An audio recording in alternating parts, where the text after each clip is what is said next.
오늘 말씀의 제목은 하나님의 공의의 은혜라는 제목으로 말씀 나누기를 원합니다. 이제 오늘부터 약 9주간에 걸쳐서 도르트 신조 두 번째 교리인 그리스도의 죽으심과 그 사역을 통한 사람의 구속에 대해서 이제 이야기를 할 것입니다. 도르트 총회에서 그리스도의 죽으심에 대해서 이렇게 한 장 전체를 할애하는 것은 그만한 이유가 있습니다. 알미니안이 이 그리스도의 죽으심에 대해서, 그리스도께서 우리를 향하여서 죽으시고 우리에게 그 구원을 성취케 하심의 그 의미를 약화시키고 이제 공허하게 만들기 때문에 분명히 그 알미니안이 말하는 그리스도께서 그 죽으심에 대해서 바로 교정해야 될 부분이 있고, 이 일들로 인하여서 치열하게 논쟁하였습니다. 그래서 우리는 이게 그리스도의 죽으심이 과연 얼마나 의미가 있길래 이렇게까지 하나라고 생각이 들 수 있으나, 우리 안에 그리스도의 죽으심에 대한 오해가 있다면 배워가면서 분명히 교정하셔야 됩니다. 그렇지 않으면 우리가 구원받음에 있어서 삼위 하나님께서 행하시고 또 이루어가심에 대해서 우리가 이해할 수 없고 또 적용할 수 없기 때문에 반드시 중요한 부분입니다. 그러니까 분명하게 장로교에서 말하는 그리스도의 죽으심과 알미니안들이 말하는 그리스도의 죽으심은 많은 차이가 있습니다. 그러면 먼저 그 그리스도의 죽으심에 대해서 알미니안들이 어떻게 주장하느냐, 이 부분을 먼저 우리가 보셔야 됩니다. 알미니안들이 이제 예수 그리스도의 그 죽으심을 누구를 위한 죽으심이냐라고 이제 이야기를 합니다. 성경에는 그리스도께서 죽으심이 모든 자들을 위하여 죽으심이다라는 기록과 동시에 택한 자들을 위하여서 죽으셨다라는 기록이 둘 다 나옵니다. 그래서 알미니안들은 어떻게 이야기하냐면, 예수 그리스도께서 택한 자들을 위하여서 죽으신 것이 아니라 모든 사람을 위하여서 죽으셨다고 주장합니다. 여기에서 모든 사람은 하나님께서 택하지 않으시고 유기한 자들까지 다 포함해서 말하고 있는 것이죠. 그래서 모든 사람을 위해서 그리스도께서 죽으셨으나 사람들 중에 일부만 그것을 믿기 때문에 그것이 일부에게만 적용되고 죄의 용서가 발효된다, 이렇게 설명을 합니다. 그래서 요한복음 3장 16절에 거기에서 그 세상 이 부분을 모든 사람으로 이들은 해석을 합니다. 근데 이제 문제되는 것은 뭐냐면, 이런 식으로 보게 되면 예수 그리스도께서 모든 사람을 위해서 죽으셨는데 예수 그리스도의 죽으심이 사람이 거부함으로 말미암아서 효력을 발휘할 수 없는 구조가 되는 것이죠. 즉 사람 손에 하나님의 죄 용서보다 더 큰 능력이 있게 되는 거예요. 그래서 예수 그리스도께서 사람의 죄를 용서하셨음에도 불구하고, 그 하나님의 그 공의를 만족해 하셨음에도 불구하고 사람이 거부할 수 있는 것처럼 이제 설명이 되는 것이죠. 사실은 알미니안이 늘 그렇게 가르쳐 왔죠. 하나님의 선택보다 사람의 어떤 받아들임, 사람이 믿고 안 믿고의 주권이 사람에게 있는 것처럼 늘 가르쳐 왔다는 것이죠.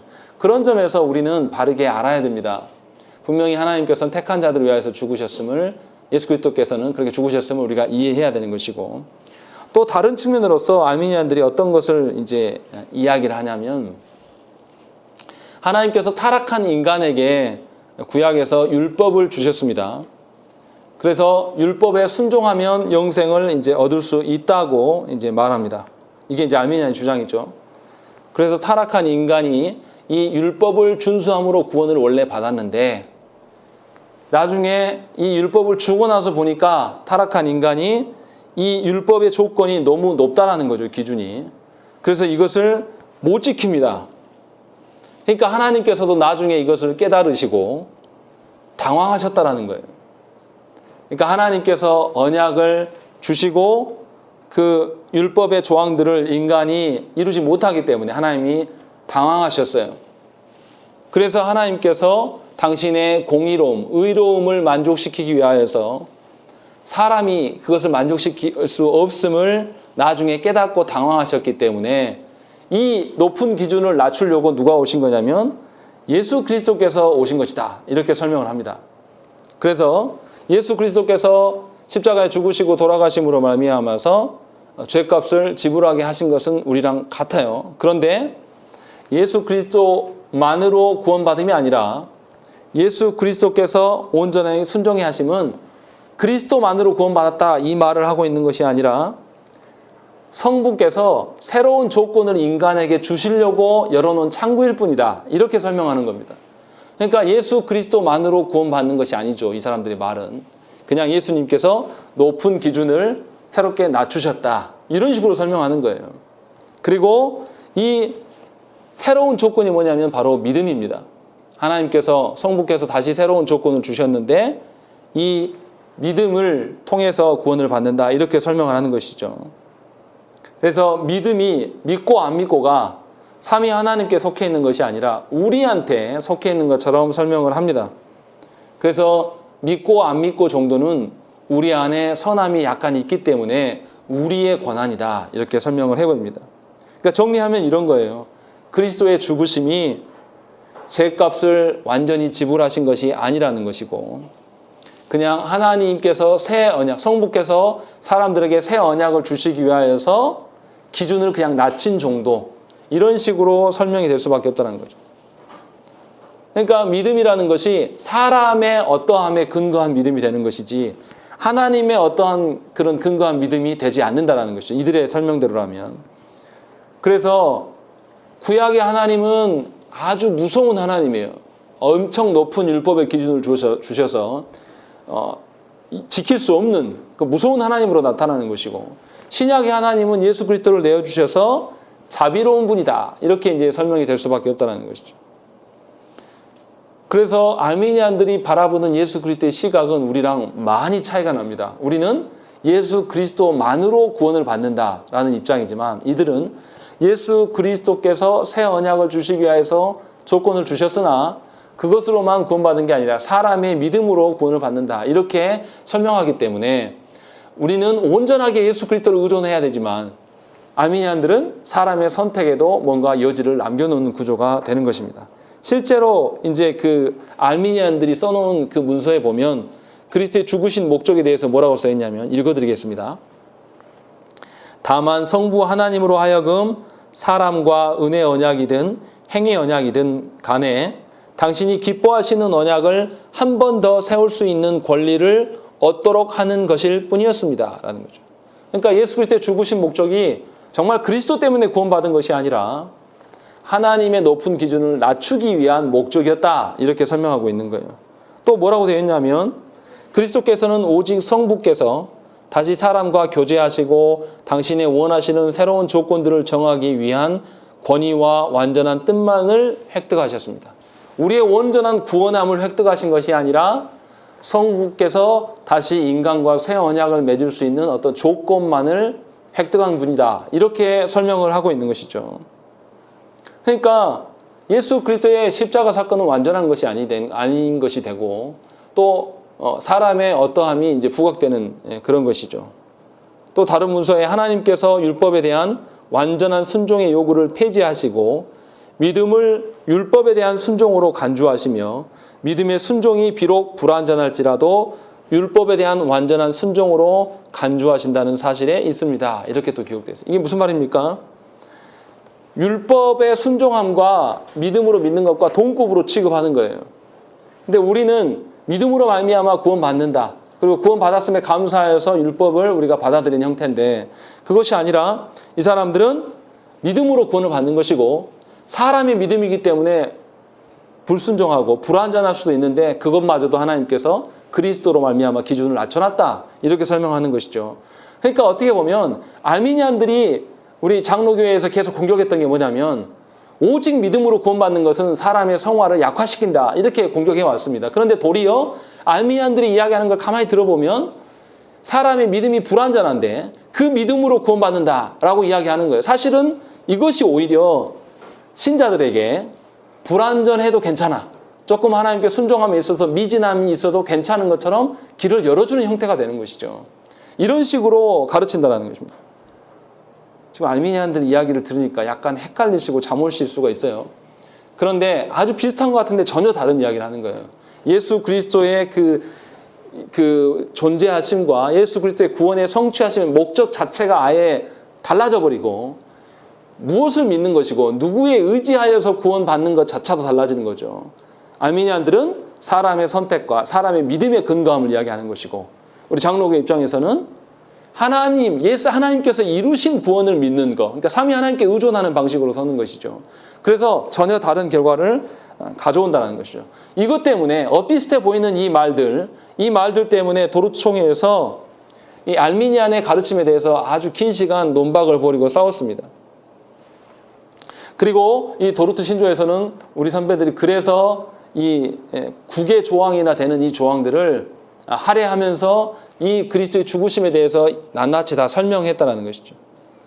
그래서 그리스도의 죽으심의 의미가 뭐고, 그 그리스도의 죽으심 앞에서 사람이 어떻게 구속을 이해해야 될 것이고 성경적인 입장이 무엇이냐라는 것을 잘 기록해 놨다는 것이죠. 그러니까 저와 여러분들이 이 둘째 교리를 통해서 그리스도께서 우리를 위하여서 죽으심의 그 목적과 방편과 또 우리를 어떻게 인도하시고 우리가 믿어야 될 믿음이 무엇인지를 확실하게 보실 수가 있다는 것이죠.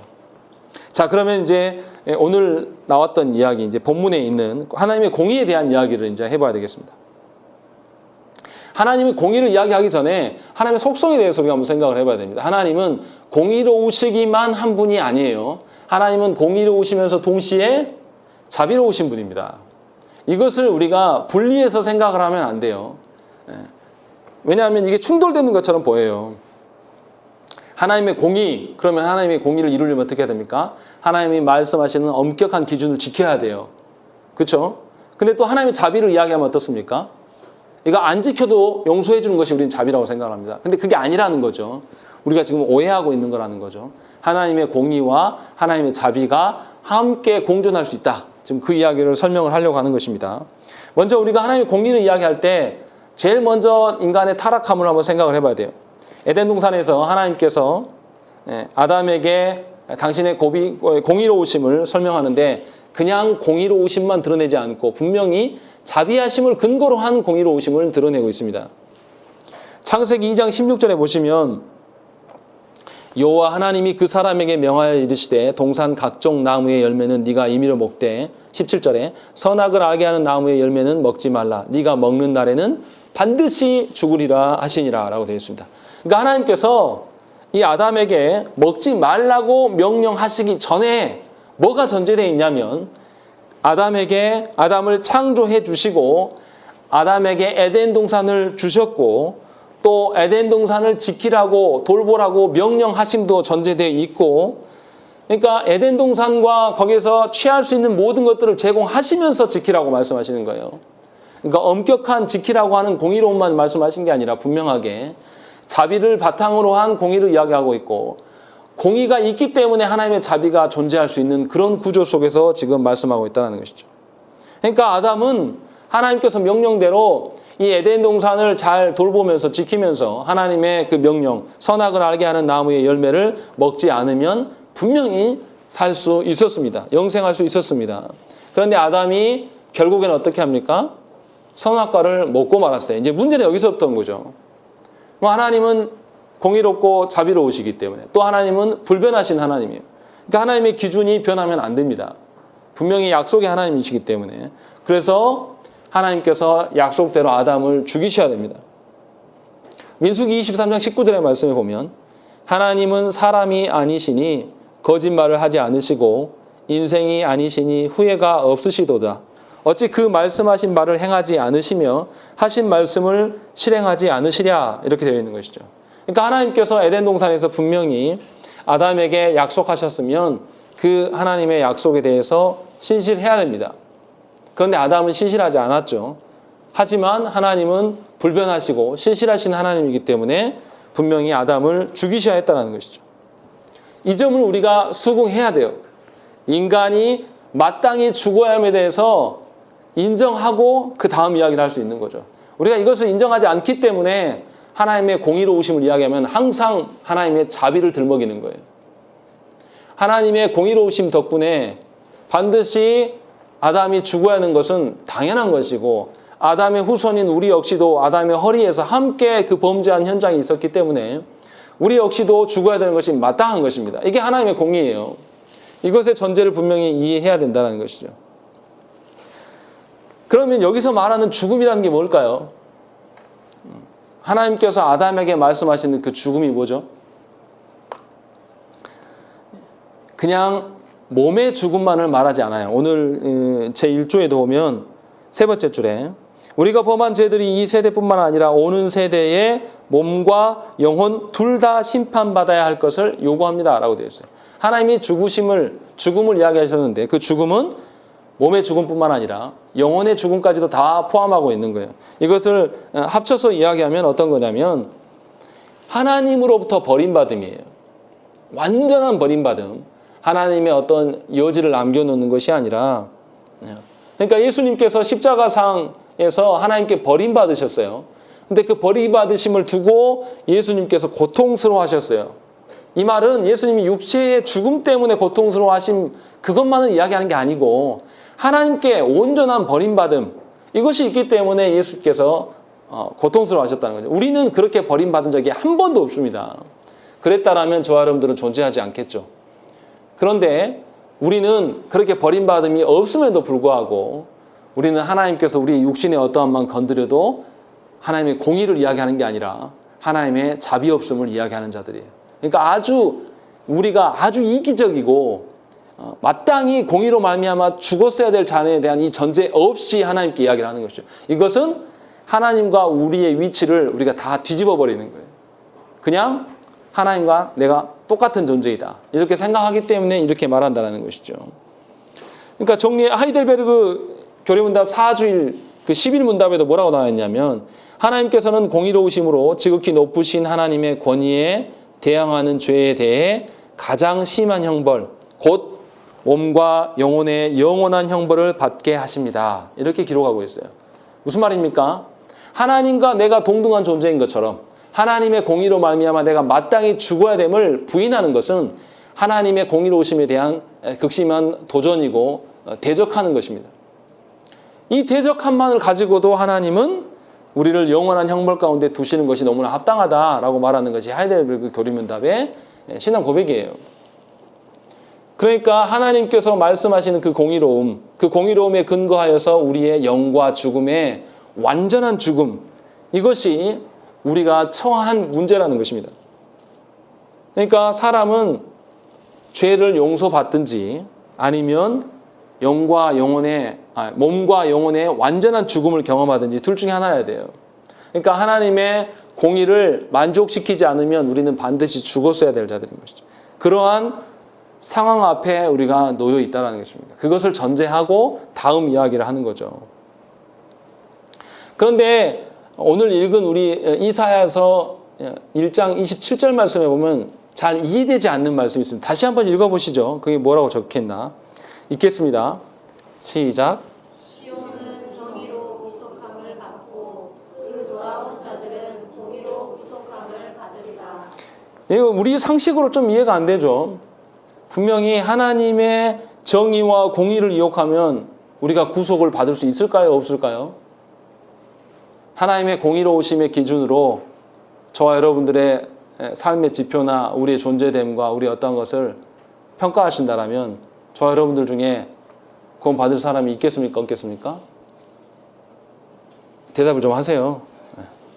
없습니다, 사실은. 그런데 하나님께서는 뭐라고 이야기하시냐면 시온은 정의로 구속함을 받고 그 돌아온 자들은 공의로 구속함을 받을 것이다 라고 하나님이 분명하게 말씀하신다는 것이죠. 자비하심으로 구속함을 받는 게 아니라 공의로 말미암아 구속함을 받는다라고 이야기를 하고 계신다는 거예요. 그러니까 하나님께서 우리의 구원을 이야기할 때 반드시 공의를 완수하면서 온전한 공의를 만족하시면서 우리의 구원을 이루신다. 지금 이렇게 이야기를 하고 있는 것입니다. 그래서 로마서에서 보면 우리가 지지난주인가요? 로마서 7장 말씀을 읽었었는데 거기에 보면 하나님께서 어떠한 방편, 어떠한 절차를 이제 이루고 계시는가가 나타나요. 로마서 7장 12절에 보면 이렇게 되어 있습니다. 이로 보건대 율법은 거룩하고 계명도 거룩하고 의로우며 선하도다라는 것이죠. 하나님께서 자신의 그 공의로우심, 의로우심을 율법에 반영하셨어요. 근데 이 율법은 하나님의 공의로우심만 반영된 것이 아니라 하나님의 거룩성도 함께 반영되어 있는 것입니다. 그렇게 해서 율법을 우리에게 주셨어요. 그러니까 율법을 지키는 자는 하나님의 공의만 하는 게 아니라 하나님의 거룩함도 맛보면서 그것을 지키는 거예요. 그리고 로마서 7장 7절에 보시면 그런즉 우리가 무슨 말을 하리요? 율법이 죄냐? 그럴 수 없느니라. 율법으로 말미암지 않고는 내가 죄를 알지 못하였으니 곧 율법이 탐내지 말라 하지 아니하였더라면 내가 탐심을 알지 못하였으리라 라고 있는 것이죠. 이 말이 뭡니까? 하나님의 율법을 주심으로 말미암아 하나님의 공의가 뭐고 하나님의 거룩이 뭔지를 우리에게 알려주기 위하여서 율법을 주셨단 말이죠. 그러니까 율법의 기준이 있기 때문에 내가 드디어 거룩이 뭘고 하나님의 공의가 뭔지를 조금 깨달아요. 깨닫고 보니까 나는 어떤 존재죠? 하나님의 기준에 함량 미달인 존재. 나는 그냥 죄인임을 깨닫게 되는 것이죠. 그러니까 하나님께서 율법을 주신 것은 우리가 못 지키게 해서 우리를 어려움 가운데 두시기 위함이 아니라 하나님의 공의로움과 하나님께서 말씀하시는 거룩함을 맛보고 그 기준이 어떠한 것을 간접적으로나마 경험하라고 하나님이 주신 거예요. 사실은 하나님께서 우리를 바라보면서 우리가 공의를 만족시킬 것이라고 여기지 않는단 말이에요.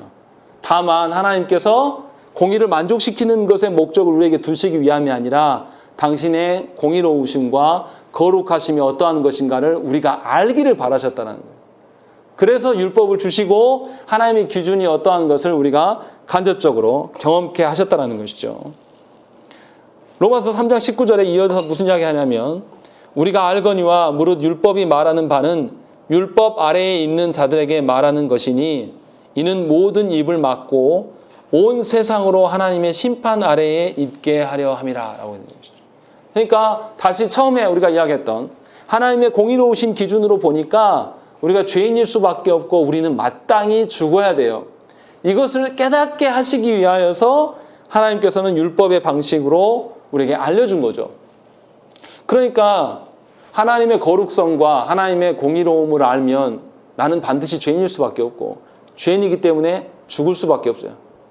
어거지로 하나님의 힘이 세니까 그것에 눌려서 내가 죽을 수밖에 없고 죄인이구나라고 인정하는 그런 개념이 아니라 하나님의 그 거룩의 기준과 하나님의 공의로우심의 그 위대함을 보고 나니까 나는 죄인이고 죽어야 되구나. 마땅히 스스로 고백되고 자인하게 하나님 만드셨다는 거죠. 왜 이렇게 하셨을까요? 하나님의 공의로움이 정작 나타났을 때 우리가 하나님 앞에 겸손히 엎드리고 하나님의 공의의 만족의 기준들을 하나님이 스스로 해결하실 거예요. 그러면 우리가 그 해결하신 그분을 바라보면서 우리가 거기에 기댈 수 있는 구조가 되는 것이죠. 이렇게 하시려고 하나님께서 행하신 거예요. 단순하게 그냥 내가 당해야 될 것인데 그냥 그분이 갚아줬기 때문에 나는 자유하다. 이 개념이 아니란 말이에요. 이렇게 알면 문제가 뭐가 됩니까? 예를 들어서 이야기를 해보시죠. 재영이가 잘못을 해가지고 재영아 미안해. 감옥을 가야 된단 말이에요.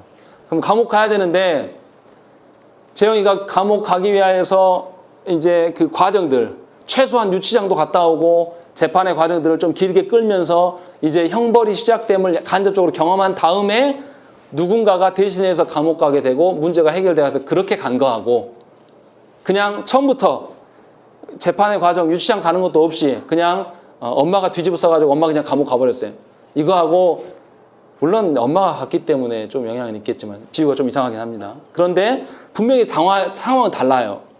똑같은 면죄부를 받았지만 분명히 느끼는 자는 분명히 다르게 받아들일 수밖에 없다는 거죠. 그러니까 하나님께서 예수 그리스도로 말미암아서 우리의 죄값을 치르신, 그러니까 하나님의 공의를 만족하심이 분명히 우리와 직결된 문제이시고 우리를 죽이기 위해서 우리를 싫어서 하심이 아니라 하나님의 거룩하심과 공의로우심의 어떠함을 그 과정을 통해서 경험케 하고 우리가 상상할 수 없는 하나님의 기준들을 알게 하시고 그 앞에서 우리의 존재됨이 무엇인가를 보게 하시기 위하여서 이렇게 하셨다는 거죠. 그러니까 하나님의 공의로우심은 반드시 하나님의 자비로우심과 동반될 수밖에 없는 것이고 하나님의 자비를 이야기할 때는 반드시 공의가 기반되어 있는 자비인 것이지 공의 없는 하나님의 사랑만을 이야기해서는 안 된다는 거예요. 그러니까 예수 그리스도로 말미암아서 구원받았다라고 우리가 이야기를 하면 예수 그리스도의 사랑만 이야기하면 곤란해요. 하나님을 모르는 겁니다. 그러니까 신자가 우리가 소리 문답 때도 이야기했지만 회개가 반복돼야 되는 것이 맞아요. 그런데 똑같은 회개, 똑같은 기준의 회개가 계속 반복되는 것은 하나님을 기만하는 겁니다. 우리가 연약하고 무능해서 하나님의 어떠한 것을 공의를 이룰 수가 없는 자인 것은 맞아요. 그러나 그것을 용서받으면서 하나님의 거룩과 하나님의 공의를 조금씩 알아가면서 용서받는 것과 그거 전혀 없이 그냥 늘 그냥 편안한 상태, 늘 유쾌한 상태로 남아있으면서 그냥 나 편한 방식으로, 내가 시원한 방식으로 하나님의 어떠한 것을 누리는 것은 다른 개념이 된다는 거죠. 그래서 하나님께서 분명하게 성경에서 말하는 것처럼 모든 죄인들이 율법을 주심으로 말미암아서 자신이 죄인된 자들이고 하나님의 심판과 하나님의 진노 아래서 죽을 수밖에 없음을 깨닫게 하셔서 하나님의 거룩과 의로우심을 맛보게 하신 그 자체가 사실은 하나님의 은혜입니다. 그러니까 우리가 말하는 거룩과 우리가 말하는 정의와 우리가 생각하는 의로움으로 하나님의 의로움과 정의와 거룩하심을 말할 수 없다는 거예요, 사실은. 이걸 모르기 때문에 하나님께서는 율법을 주셔서 하나님의 기준의 어떠함과 하나님 앞에서의 거룩의 어떠함이 무언가를 우리에게 늘 가르쳐 오셨다는 것이죠. 그래서 구약의 율법이 무의미한 게 아닙니다. 우리한테 필요한 거예요. 그 율법의 기준이 있어야지 하나님의 거룩성과 하나님의 공의로우심, 하나님의 어떠한 불변하심 이런 것들을 하나씩 맛볼 수가 있고 그 하나님께서 당신의 아드님을 우리한테 내어주신 것이 얼마나 큰 은혜이고 기쁨이고 만족인지 알게 되는 것이죠. 그렇게 이제 알게 된 신자는 어떻게 했습니까? 하나님의 공의만 이야기하지 않아요.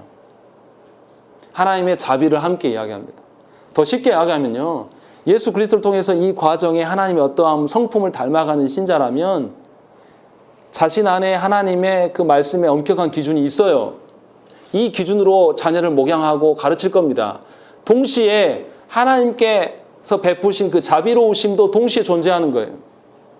그래서 하나님의 공의와 정의로우심을 가르치면서 동시에 하나님의 사랑으로 용서해 줌이 동시에 동반되는 거예요.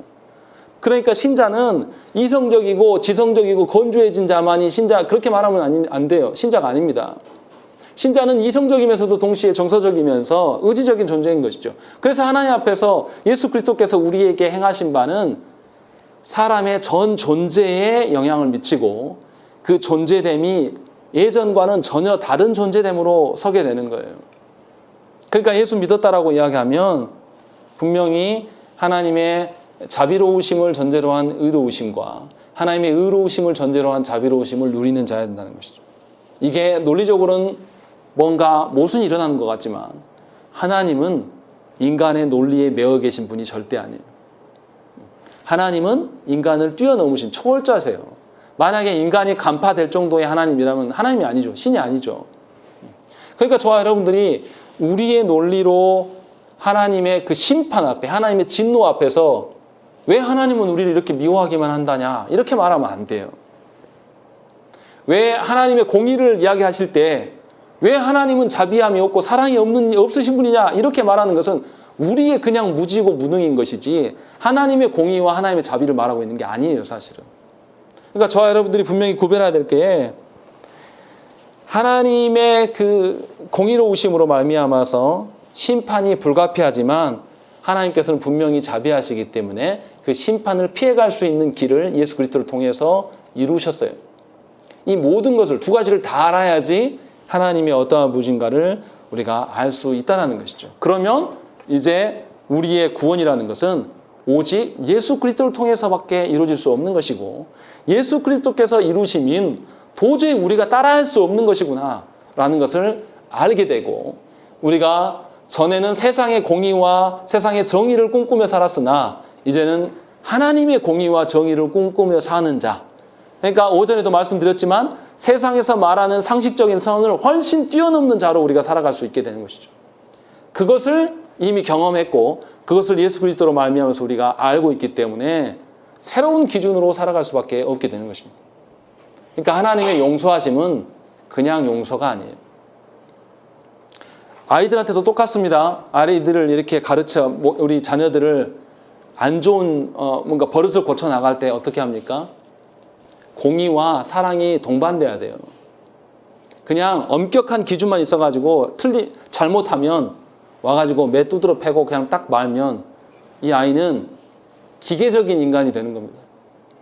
매만 들으면 소스라치게 놀라고 이런 뭔가 인격적이지 못한 아이가 돼요. 근데 그게 아니고 항상 잘못한 거에 대해서 혼내고, 목적이 혼내는 게 목적이 있는 게 아니죠. 교정하는 거에 목적이 있기 때문에 다 이제 훈계를 하고 난 다음에 반드시 안아주고 하나님 앞에서 기도해 줌으로 말미암아 하나님의 기준으로 내가 널 다스리고 있다라는 것을 보여주면 이 자녀는 두 개를 다 한꺼번에 느끼는 거예요. 그러니까 분명히 부모한테 훈육받고 매를 맞았는데 나올 때는 눈물을 흘리면서 기쁨에 찬 얼굴로 나올 수 있는 구조가 되는 것이죠. 하나님께서 신자들에게 이미 그리스도로 말미암아서 이것을 경험케 하셨다라는 것이죠. 만약에 지금까지 우리가 그것을 모르고 내 방식대로 하나님의 공의와 하나님의 사랑을 논했다라면 바꾸셔야 됩니다. 그러니까 육신의 부모 사랑을 예수 그리스도의 사랑 앞에서 자랑하지 마세요. 부끄러운 줄 아세요. 교회 안에 보면 육신의 부모됨을 얼마나 자랑하는 분들이 너무 많아요. 정말 목사로서 부끄러워요. 예수님의 사랑이 육신 부모의 어떤 그런 정도의 사랑이 아니에요. 그런 정도의 그 공의를 말씀하신 것도 절대 아니란 말이에요. 하나님의 공의를 아는 자라면 어떻게 자녀 헌금을 대신해 줍니까? 말이 된다고 생각하십니까? 하나님의 사랑을 안다라면 지금 당장 내 새끼 감싸는 것이 목적이 될 수가 없어요. 하나님께 내어놓을 수 있는 자가 되는 것이죠. 그러니까 저와 여러분들이 그리스도께서 우리에게 죽어주심이 어떤 의미로 다가오는가를 다시 점검하셔야 됩니다. 분명히 하나님의 공의와 거룩하심. 우리가 구체적으로 하나님의 공의와 거룩하심에 대해서 우리가 다 해명하고 설명할 수 없어요. 그러나 분명히 하나님께서 우리의 삶을 통해서 체험적으로 하나님의 공의와 거룩하심을 또 하나님의 자비로우심을 경험케 하고 계신다는 거죠. 그렇기 때문에 내가 경험했던 바, 내가 이해하는 바로 하나님의 어떠하심을 축소시키지 말자라는 것이죠. 분명히 예수 그리스도께서는 하나님의 어떠하심을 근거로 우리에게 행하셨고 저와 여러분들이 그로 말미암아 교회 되었고 신자 되었음을 분명히 기억하시고 더더욱 하나님의 그 성품을 우리가 누릴 수 있기를 하나님께 소망하셔야 되는 것입니다. 내가 이 땅에서 살아가는 데 있어서 어려움이나 어떤 이런 거를 해결하는 이게 목적이 아니라 이 고난과 역경 속에서 하나님께서 우리를 향하신 그 성품이 어떠한 것들이 있는가라는 것을 경험하고 그 무한하신 하나님 앞에 내가 서 있구나라는 것을 알면 얼마나 우리가 든든하겠습니까? 얼마나 이 어려운 세상살이 할 때 더더욱 하나님 신뢰할 수밖에 없는 것이죠. 그래서 신자의 참다운 능력은 우리 안에 있는 것이 아니라 삼위 하나님께 있는 것임을 깨닫고 경험하시고 누리시고 또 그것을 자녀들과 이웃들에게 나누는 성도들 되시기를 간절히 축원합니다. 함께 기도하겠습니다.